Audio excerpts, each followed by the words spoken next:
नमस्कार। आदर्श शिक्षण बालोतरा 7वीं विषय हिंदी पाठ 5 मिठाई वाला। प्यारे विद्यार्थियों, मैं आपको आज जो पाठ पढ़ाऊँगा इस वीडियो में उसकी स्लाइड मैं आपको दे रहा हूँ। आप स्लाइड को रोक कर अच्छे से पढ़ सकते हो और उसमें से आप जैसे भी मुहावरे हैं, प्रश्न हैं, वो भी अपने आप बना सकते हो। आपको पीछे अंत में प्रश्न भी मैं आपको श्याम पट पर लिखे हुए मिलेंगे और उसको उत्तर मैं समझाऊंगा, लेकिन आपको उत्तर इन कॉपी जो भी मैं स्लाइड दे रहा हूँ इस स्लाइड को देखकर ही लिखने हैं। उत्तर मैं बता भी दूंगा, समझा भी दूंगा, लेकिन आपको अपनी नोटबुक में ये लिखना जरूरी है। उसके साथ ये भी ध्यान रखें कि प्रत्येक जो मैंने आपको ये स्लाइड दी है इस स्लाइड को अच्छे से देख कर पढ़ना है, जिससे कि आपके जो प्रश्न आएंगे, बोध प्रश्न या गृह कार्य है, वो आपके गलत ना हो।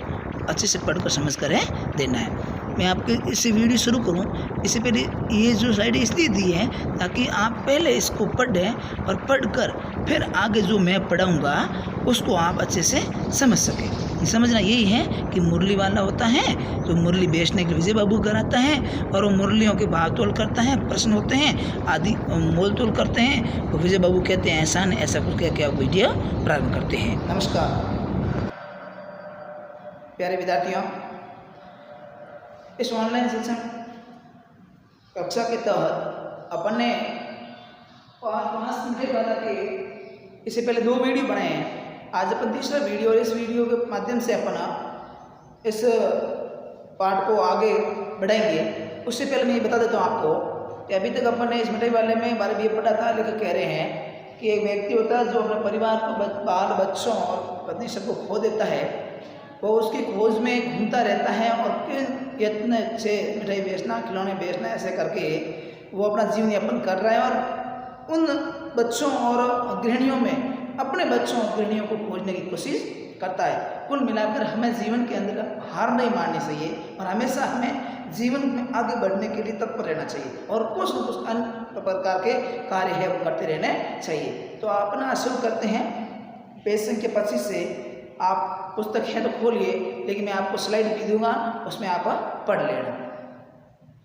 हुए बच्चों का झुंड आंखों सा, एक स्वर में सब बोल उठे, बी ले दे मुरली और भी ले दे मुरली। मुरली वाला हाश गदगद उठा। गदगद होना यानी अत्यधिक प्रसन्न होना। गदगद होना यानी अत्यधिक प्रसन्न होना। लिख देना गदगद होना, ये मुहावरा है। गदगद होना, अत्यधिक प्रसन्न होना।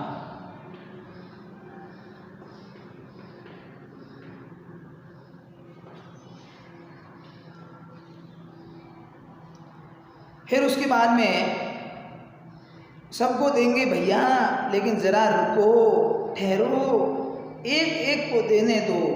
अभी इतनी जल्दी हम कहीं लौटे थोड़े ही जाएंगे।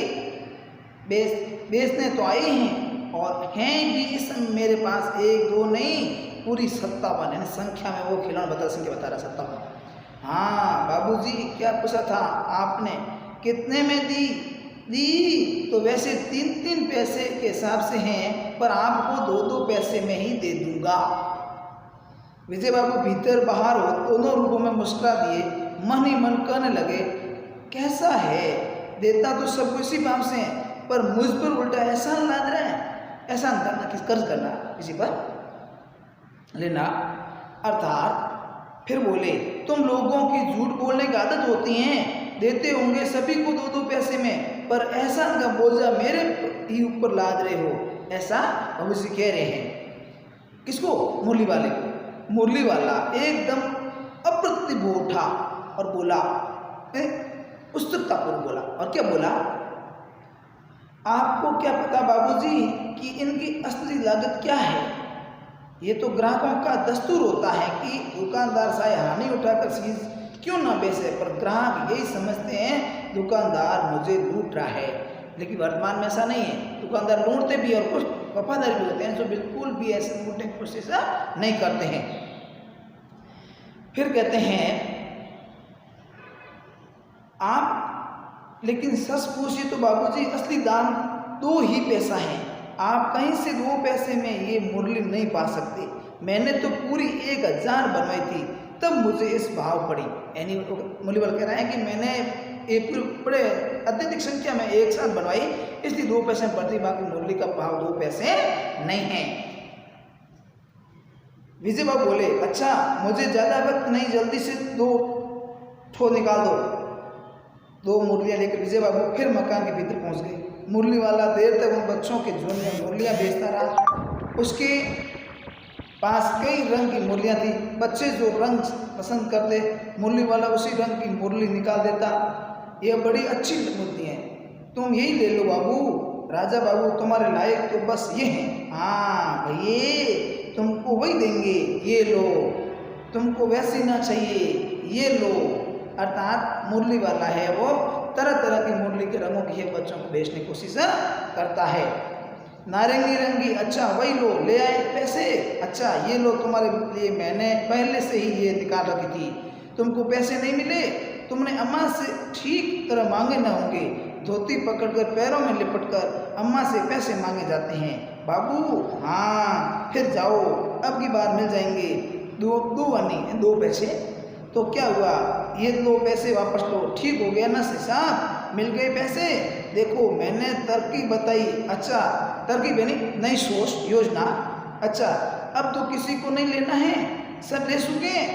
तुम्हारी माँ के पास पैसे नहीं है, अच्छा तुम भी ये लो। अच्छा तो ये मैं चलता हूँ, अब मैं चलता हूँ। इस तरह मुरली वाला फिर आगे बढ़ गया। आप इसके प्रश्नोत्तर लिख लीजिए। लेकिन आप अभी तक जो मुरली वाला है, उन्होंने विजय बाबू के घर पर गए हैं और वहाँ बच्चों को मुरली बेची है और उन्होंने 2 पैसे मुरली रखी, उसके बारे में बताया गया है।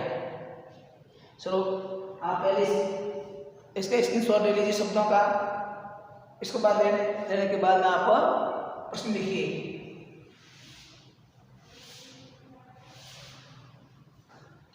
पहला प्रश्न है गृह कार्य आपका, ठीक है। पहला प्रश्न आपके, मिठाई वाले का स्वयं तो कौन निश्चित रही। हाँ उससे पहले वाले, हाँ फिर है उसके पैसे। पहले प्रश्न पहले, मुझे बाद में उसके शहर के हाव भाव के बारे में।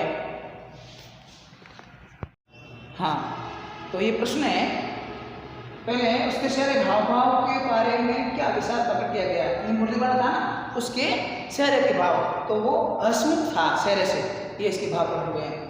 दूसरा प्रश्न है, भीतर और बाहर मुस्कुराने का क्या तात्पर्य है। यानी भीतर और बाहर यानी मन ही मन मुस्कुराना, इसका अर्थ क्या है, मन ही मन मुस्कुराते रह जाना। ऐसा कौन कर रहा था, मुरली वाला कर रहा था। फिर प्रश्न आपका, मुरली वाले के संबंध में विजय बाबू ने क्या कहा। जो मुरली वाला था ना, उसके बारे में विजय बाबू ने क्या कहा। तो मुरली वाले के बाद विजय बाबू ने क्या कह दिया कि मुरली वाले हैं वो झूठ बोलने की आदत होती है, ऐसा उन्होंने बोला था। फिर प्रश्न है, मुरली वाला मुरली कितने पैसे में बेचता है। तो मुरली वाला मुरली कितने पैसे में बेचता है, 2 पैसे। कितने में, वैसे वो कहते हैं भाव 3 पैसे, लेकिन उनको है वो 2 पैसे में बेचता है। विजय बाबू के अनुसार मुरली वाला उन पर किसका बोझ लाद रहा है। विजय बाबू को क्या लग रहा था कि मुरली वाली बात हुई थी ना कि भैया तो 3 पैसे की है, लेकिन मेरे को 2 पैसे में दे रहा है, तो क्या मेरे ऊपर एहसान कर रहा है या तुम मेरे ऊपर बोझ डाल रहा है, इस प्रकार बात है। तो वो है वो विजय बाबू के अनुसार मुरली वाला उनका ऊपर बोझ लाद रहा है। किसका बोझ लाद रहा था भाई, तो वो कर्ज का बोझ, एहसान, वो क्या रहा, कर्ज कर रहा है, तो वो एहसान का बोझ है वो डाल रहा था कि मैं एहसान कर रहा हूँ 2 पैसे में। ऐसा विजय बाबू अपने मन में सोचते हैं। सो धन्यवाद विद्यार्थियों। सभी प्रश्न को लिखित आपके नोटबुक के अंदर लिखने हैं, उत्तर भी लिखने हैं और इसको समझने हैं। अगले में आप इससे आगे मुरली वाला क्या करता है उसके बारे में पढ़ेंगे।